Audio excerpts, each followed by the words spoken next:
My name's John, and I've always prided myself on being a good husband and father. I'm 45 years old, and recently married my wife, Laura, who's 38. Our family, though small, seemed perfect. We have one child together, my son Ethan, who is 20 years old from my previous marriage. He moved in with us after finishing high school, planning to attend the local university and save on rent. Laura and I met at a work conference 5 years ago. She's a smart, vibrant woman who captivated me from the moment we met. We dated for 3 years before tying the knot, and those years were some of the happiest of my life. Ethan took to Laura well enough, and it seemed like our family blended together seamlessly.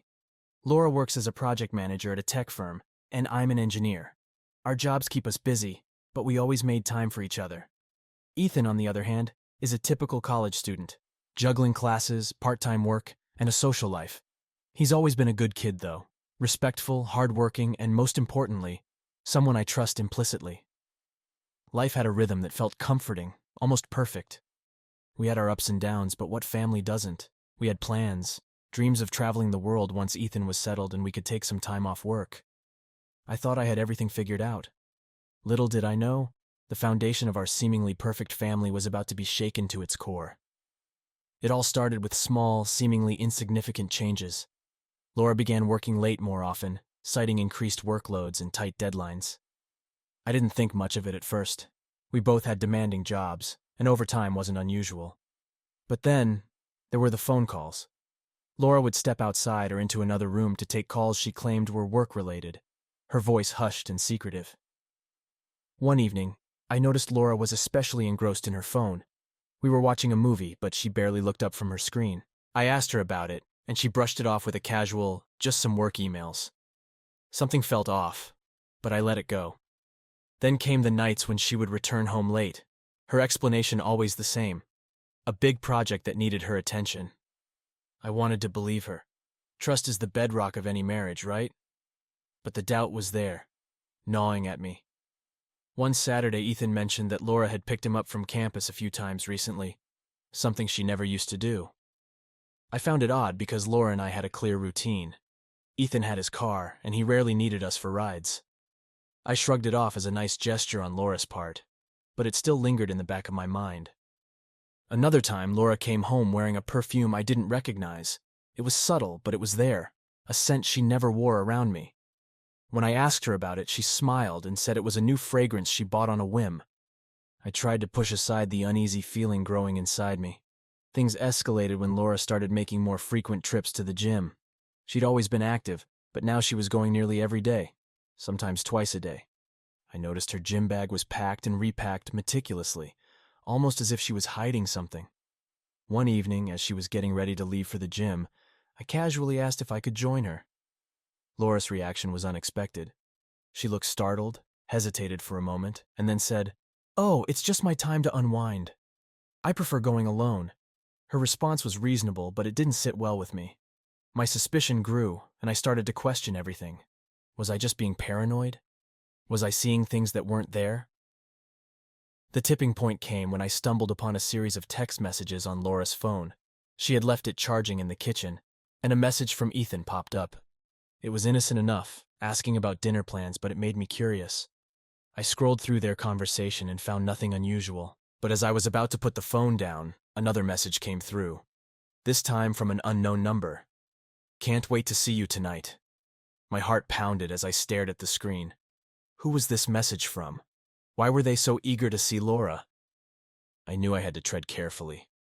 Confronting her without solid evidence would only lead to denial and more secrets. So, I decided to do some digging of my own.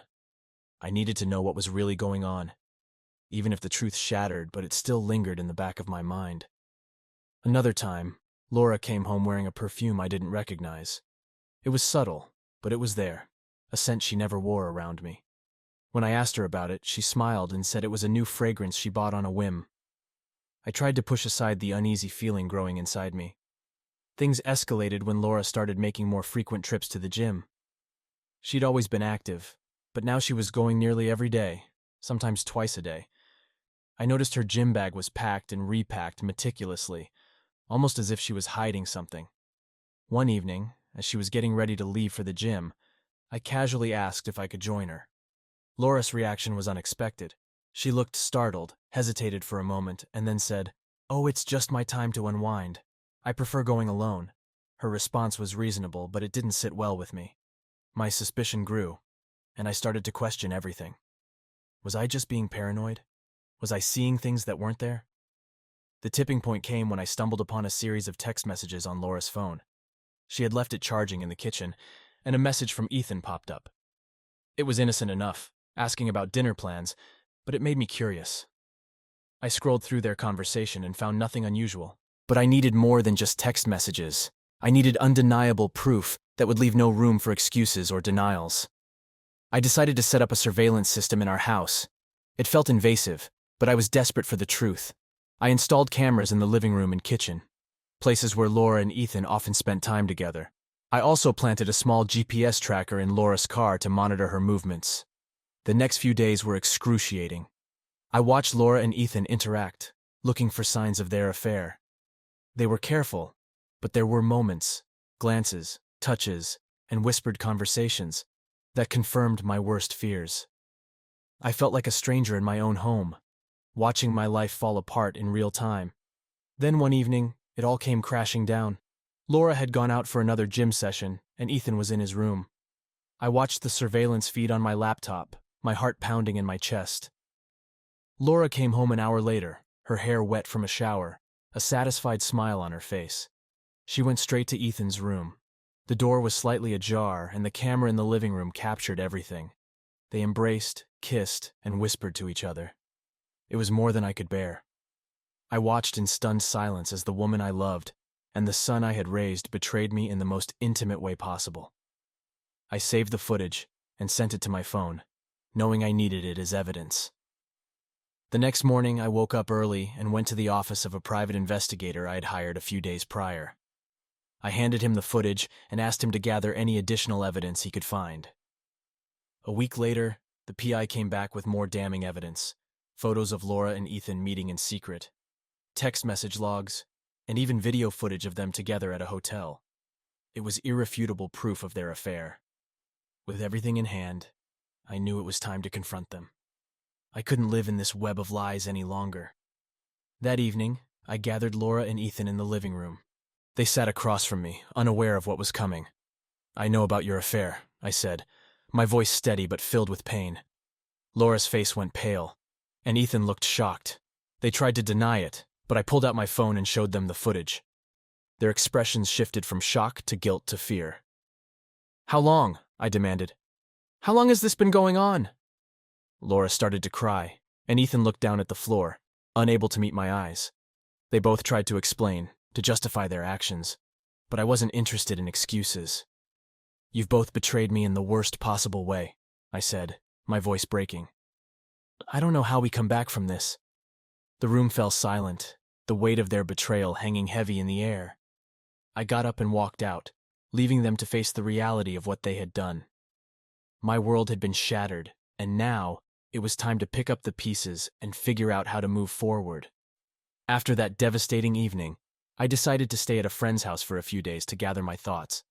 My mind was a whirlwind of anger, sadness, and confusion. I couldn't believe that the two people I trusted most had betrayed me so profoundly. Despite the evidence, part of me still hoped it was all a bad dream. Returning home felt like walking into enemy territory. The atmosphere was tense, the air heavy with unspoken words and unresolved emotions.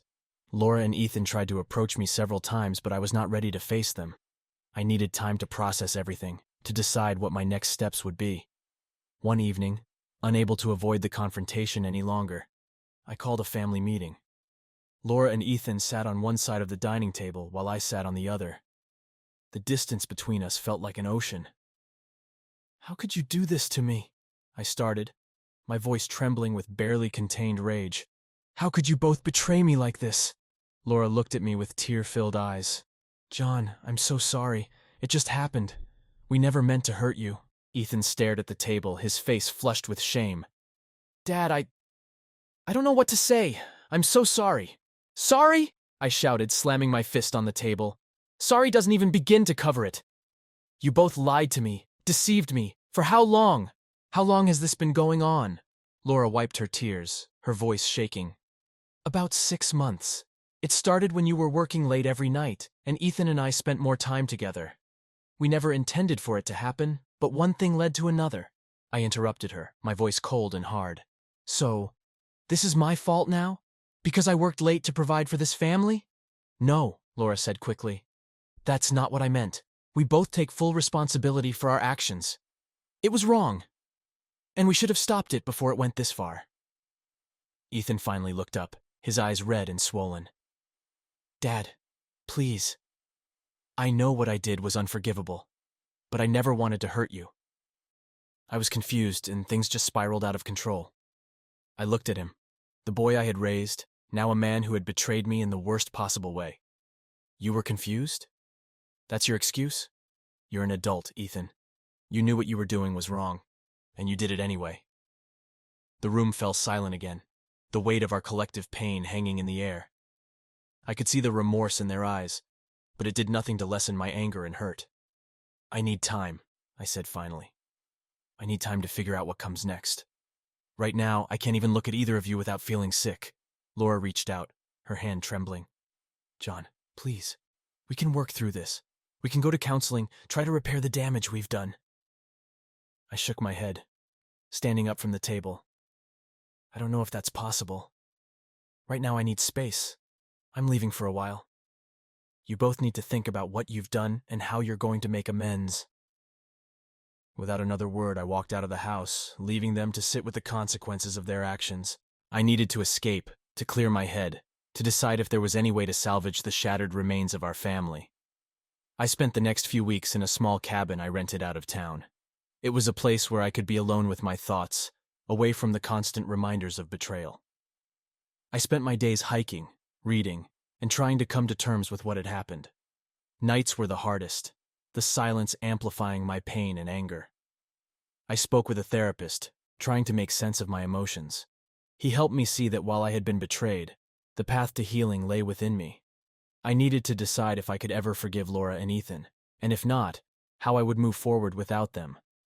Eventually, I knew I had to go back. I couldn't hide forever. I needed to face the reality of my situation and make some hard decisions about my future. Returning home was as difficult as I had imagined. Laura and Ethan were subdued, the weight of their guilt visible in every interaction. We tried family therapy, but every session was a painful reminder of their betrayal. Trust, once broken, is hard to rebuild, and despite their remorse, I couldn't shake the feeling that things would never be the same. One night, after a particularly grueling therapy session, I sat down with Laura. I don't know if I can do this, I confessed. I don't know if I can ever forgive you. Tears streamed down her face. John, I love you.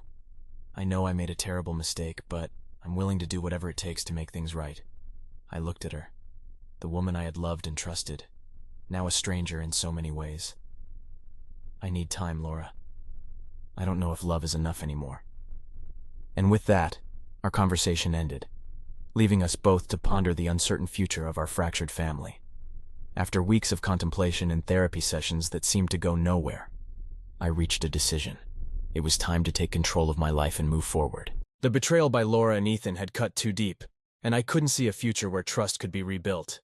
I had to act decisively, for my own sanity and well-being. I contacted my lawyer, a no-nonsense woman named Susan, who had a reputation for handling tough divorces. I laid out everything for her: the affair, the betrayal, the evidence. Susan was sympathetic, but professional, and she assured me that we had a strong case. Filing for divorce was the first step. Susan advised me to change the locks on the house and have a sheriff serve the divorce papers and eviction notice to Laura and Ethan simultaneously. It felt harsh, but I couldn't live under the same roof with them any longer. The day came, and I made sure I was at work when the papers were served. I didn't want to be there for the initial confrontation. The sheriff arrived at our home with the papers, and by the end of the day, Laura and Ethan had been given their notice.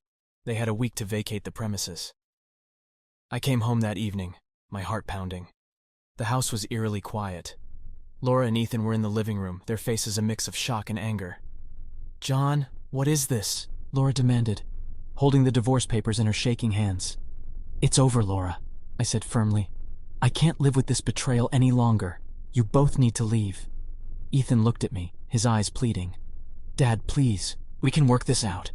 I shook my head, my resolve unwavering. "No, Ethan. You both made your choices, and now you have to face the consequences. You have 1 week to pack your things and leave." The next few days were tense. Laura and Ethan tried to talk to me, to apologize, to make amends, but I refused to engage. I was done talking. I spent most of my time away from the house, staying late at work or visiting friends. When I was home, I kept to my room, avoiding them as much as possible. On the 6th day, I came home to find that Laura and Ethan had packed their belongings. I watched as they loaded their suitcases into Laura's car. There was no dramatic farewell, no last-ditch attempts to change my mind. They both knew it was futile. As they drove away, I felt a mixture of relief and sadness. My home, once filled with laughter and love, was now empty and silent. But it was also a place where I could start over, free from the lies and betrayal that had tainted it. I spent the next few days cleaning out the house. I threw away anything that reminded me of Laura and Ethan, photos, clothes, keepsakes. It was a cleansing process, a way to purge the pain and make room for a new beginning.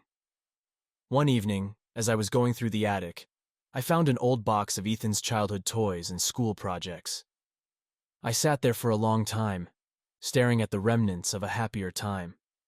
The betrayal still stung, but amidst the pain, there were also memories of love and joy. I decided to keep a few items, reminders that not everything had been a lie. With Laura and Ethan gone, I focused on rebuilding my life. I threw myself into work, took up new hobbies, and reconnected with old friends. The house felt different, lighter, as if a dark cloud had lifted. I also started seeing a therapist regularly. The sessions helped me process my emotions and find a way forward. Slowly, I began to heal. The scars would always be there, but they were a part of my story, a testament to my strength and resilience. Divorce proceedings moved forward smoothly, thanks to Susan's expertise. Laura didn't contest the divorce, and within a few months, it was finalized. I was officially free. Life after the divorce was not without its challenges, but it was also full of possibilities. I traveled, met new people, and rediscovered passions I had long forgotten. I was no longer defined by the betrayal. I was defined by my ability to overcome it and build a new life from the ashes. The day the divorce was finalized, I stood on the porch of my now empty house, feeling a strange mix of liberation and sorrow. The echoes of a life I had once cherished still lingered in the walls, but it was time to move forward. It was time to build a new life on my own terms. I decided to sell the house. It held too many painful memories, and I needed a fresh start. The process was surprisingly quick, and within a few months, I found myself handing over the keys to a young couple eager to start their own family. As I watched them drive away, I felt a weight lift off my shoulders. The house was no longer a reminder of betrayal. It was a symbol of new beginnings. I moved into a modern apartment downtown, a place that reflected my new beginning. It was smaller, but it was mine. I filled it with things that made me happy: art, books, and music.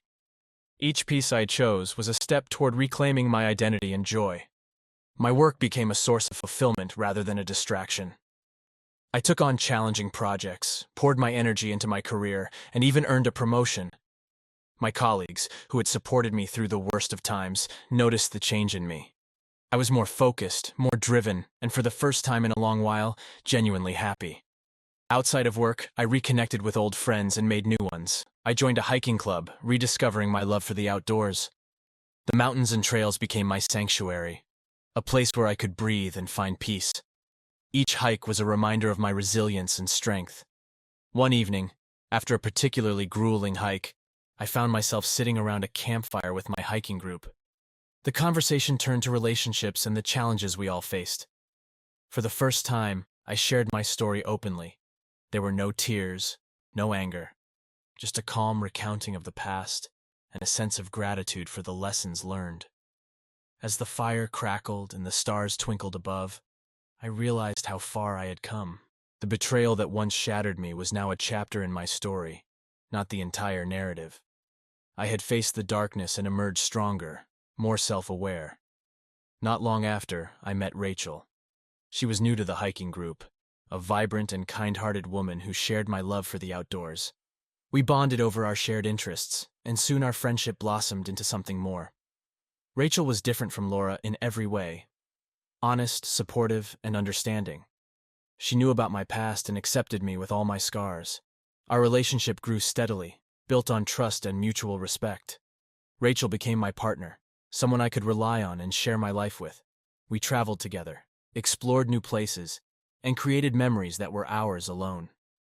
One sunny afternoon, as we hiked to a secluded waterfall, I realized I was ready to open my heart fully again.